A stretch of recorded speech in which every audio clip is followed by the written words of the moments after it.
Good morning students of class 5। आज मैं आप लोगों को संस्कृत का पाठ 2 पढ़ाने जा रहा हूं, जिसमें आपको ये दिया गया है औकारांत पुल्लिंग संज्ञा शब्द। जैसा कि आप इसमें देख रहे हैं, औकारांत पुल्लिंग संज्ञा शब्द। आइए अब मैं इसके बारे में आपको बताऊं। जैसे आप यहाँ पे कुछ शब्द देख रहे हैं लिखा हुआ है, उस शब्द को मैं आपको पढ़ के और फिर उसका अर्थ भी बता रहा हूँ। आप लोग इसे ध्यानपूर्वक सुनिएगा। अब जैसे नरह, नरह का अर्थ होता है आदमी। फिर छात्र अर्थात छात्र। सैनिकः यानी सैनिक या फिर सिपाही भी कह सकते हैं, सैनिक वैसे बेहतर होगा। हंसः यानी हंस। शुकः अर्थात तोता। और फिर है ये मयूरः यानी मोर। अश्वः घोड़ा। हरिणः अर्थात हरिणः का अर्थ होता है, आप लोगों को याद करना होगा, हिरण। फिर है सिंहः अर्थात शेर। आइए अब मैं आपको आगे ले चलूं। जैसा कि आपके बुक में दिया गया है, आप देख रहे हैं यहाँ। अब है संस्कृत में लिंग वचन इत्यादि के अनुसार शब्दों के रूप बदल जाते हैं। संस्कृत में जो है वो लिंग हो गया या फिर वचन, इसके अनुसार से शब्दों के रूप जो है वो बदल जाते हैं। शब्द का रूप बदलता है। शब्द रूपों के मूल शब्द को प्रातिपदिक पुल्लिंग, स्त्रीलिंग और नपुंसक लिंग दिया गया है कि शब्द रूपों के मूल शब्द को प्रातिपदिक कहते हैं। मूल शब्द जो होता है उसको क्या कहेंगे, तो बताइएगा प्रातिपदिक। अब जैसे यहाँ पर आपको आगे देख रहे हैं शब्द रूप है, इसमें नरह, नरह का जो है मूल शब्द दिया गया नर, तो नर हो गया, इसको क्या बोलेंगे, प्रातिपदिक। ओके। वैसे ही बालक, बालक का मूल शब्द बन गया बालक, इसको बोला जाएगा प्रातिपदिक। अब आइए, जैसा कि आप देख रहे हैं इसमें प्रातिपदिक पुल्लिंग, स्त्रीलिंग और नपुंसक लिंग के होते हैं। इस पाठ में आए सभी शब्द रूप औकारांत पुल्लिंग प्रातिपदिकों में विसर्ग जोड़कर बनाए गए हैं। इसमें जितना है सभी जो है औकारांत, औकारांत हो गया जो अ अंत वाले शब्द होता है, जिसके अंत में अ लगा होता है, तो औकारांत वो कहलाता है। वह औकारांत पुल्लिंग प्रातिपदिकों में विसर्ग जोड़कर बनाए गए हैं। विसर्ग अर्थात जिसको उच्चारण करते हैं उसका से विसर्ग लगने पर ये एक वचन के शब्द रूप बन जाते हैं। अगर मूल शब्द में आप विसर्ग जोड़ देते हैं तब वह जो है शब्द रूप एक वचन का शब्द रूप बनता है। अब जैसे यहाँ पर मूल शब्द है नर, नर में मैंने विसर्ग जोड़ दिया तो नरह बन गया। नरह, नरह जो हो गया वो शब्द रूप हो गया और एक वचन हो गया, वो एक वचन का शब्द रूप बन गया। मूल शब्द फिर है बालक, बालक में विसर्ग जोड़ा गया है तो बन गया बालकः, तो बालकः जो हो गया वो एक वचन के शब्द रूप हो गए। अब आइए आपको शब्द संग्रह में पढ़ के बता दूं, इसको आपको याद भी करना होगा। जैसा कि आप देख रहे हैं इसमें दिया गया है देवः या फिर ईश्वरः, जिसका अर्थ होता है भगवान। सूर्यः यानी सूरज। चंद्रः अर्थात चांद। तारकः यानी तारा। आकाशः का अर्थ होता है आसमान। मनुष्यः या फिर नरः, जिसका अर्थ होता है आदमी। शिक्षकः या फिर अध्यापकः, जिसका अर्थ होता है शिक्षक, जो मेल टीचर होते हैं। अब है छात्र यानी विद्यार्थी। सैनिकः अर्थात सिपाही। पादः जिसका अर्थ होता है हिंदी अर्थ पाँव। हस्तः अर्थात हाथ। कर्ण यानी कान। वृद्ध अर्थात बूढ़ा। फिर आप देख रहे हैं इसमें दिया गया है आपनिकः, आपनिकः का अर्थ होता है दुकानदार। खगः यानी चिड़िया। काकः कौवा। कोकिलः या फिर पिकः, जिसका अर्थ होता है कोयल। वकः बगुला। हंसः हंस। शुकः तोता। मयूरः मोर। जितने शब्द मैं अभी आपको पढ़ के बता रहा हूँ, ये सारे शब्द जितने शब्द हैं सबके अंत में जो है वो विसर्ग का प्रयोग किया गया है। इससे आप इसको पहचान सकते हैं कि यह जो है औकारांत पुल्लिंग शब्द है। औकारांत पुल्लिंग शब्द जो होता है उसके अंत में जो है वो विसर्ग लगाया जाता है और तब जो है वो शब्द रूप बनता है। जैसे बालक, बालक में क के साथ अ का उच्चारण आता है, अंत में अ है, और उसमें जो अगर हम शब्द रूप उसका बनाएंगे तो उसके अंत में विसर्ग लगा देंगे, अर्थात बन जाएगा बालकः। फिर है, आइए देखिए यहाँ पे है अश्वः, अश्वः जिसका अर्थ होता है घोड़ा, इसमें मूल शब्द हो गया अश्व, वो के साथ अ का जो है वो जुड़ा हुआ है, अ का उच्चारण आता है, तो ये हो गया आपको ये पुल्लिंग शब्द। और इसमें अगर मैं विसर्ग जोड़ देता हूं तो बनता है अश्वः, तो ये हो गया उसका शब्द रूप तैयार हो गया, अश्वः अर्थात घोड़ा, यह एक वचन रूप हो गया। व्याघ्र यानी बाघ, सिंह सिंह या शेर भी कह सकते हैं, शशकः खड़हा या फिर खरगोश, वृषः बैल, गर्दभः गधा, उष्ट्रः यानी ऊंट, मृगः या फिर हरिणः जिसका अर्थ होता है हिरण, श्रृगालः अर्थात सियार, वानरः यानी बंदर। फिर है फिर आप देख रहे हैं यहाँ पे दिया गया है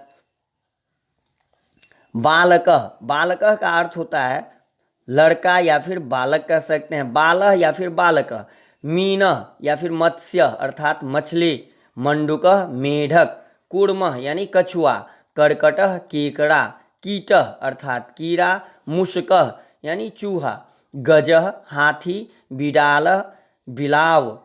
फिर है आगे श्वानः, श्वानः का अर्थ होता है या कुकुड़ः जिसका अर्थ होता है कुत्ता, और फिर है वानः यानी वान, एरो जिसको इंग्लिश में कहते हैं। अब आइए आपको आगे बता दूं, यहाँ पर दिया गया है पढ़ें और समझें, इसको आपको पढ़ करके समझना है। संस्कृत के शब्द 3 लिंगों में बटे हैं। संस्कृत में जो लिंग होते हैं वो कितने होते हैं, तो आपको बताना होगा। संस्कृत में लिंग 3 होते हैं। कौन कौन लिंग कौन कौन सा है, तो एक हो गया पुल्लिंग, फिर होता है स्त्रीलिंग और तब नपुंसक लिंग, ये तीनों लिंग है संस्कृत में। अब सामान्य रूप से जिनसे, याद रखोगे, जिनसे पुरुष का बोध हो उन्हें ये पुल्लिंग कहते हैं, और जिनसे स्त्री का बोध हो उन्हें स्त्रीलिंग कहते हैं। मतलब पुरुष जाति का बोध होगा वह पुल्लिंग हो गया, और स्त्री जाति का बोध होगा वह स्त्रीलिंग हो गया। जिनसे न पुरुष का बोध होता है और न स्त्री का, उन शब्दों को हम नपुंसक लिंग कहते हैं। नपुंसक लिंग जो होता है वह उससे न पुरुष का बोध होगा और न स्त्री का बोध होगा, तो वह नपुंसक लिंग कहलाता है। अब जैसे यहाँ पे दिया गया है पुल्लिंग शब्द में देखिए, नरः, बालः, अश्व, जितना है सब के साथ जो है वह अ का उच्चारण अंत में आता है और उसमें अह जोड़ करके बनाया गया उसका एक वचन शब्द रूप।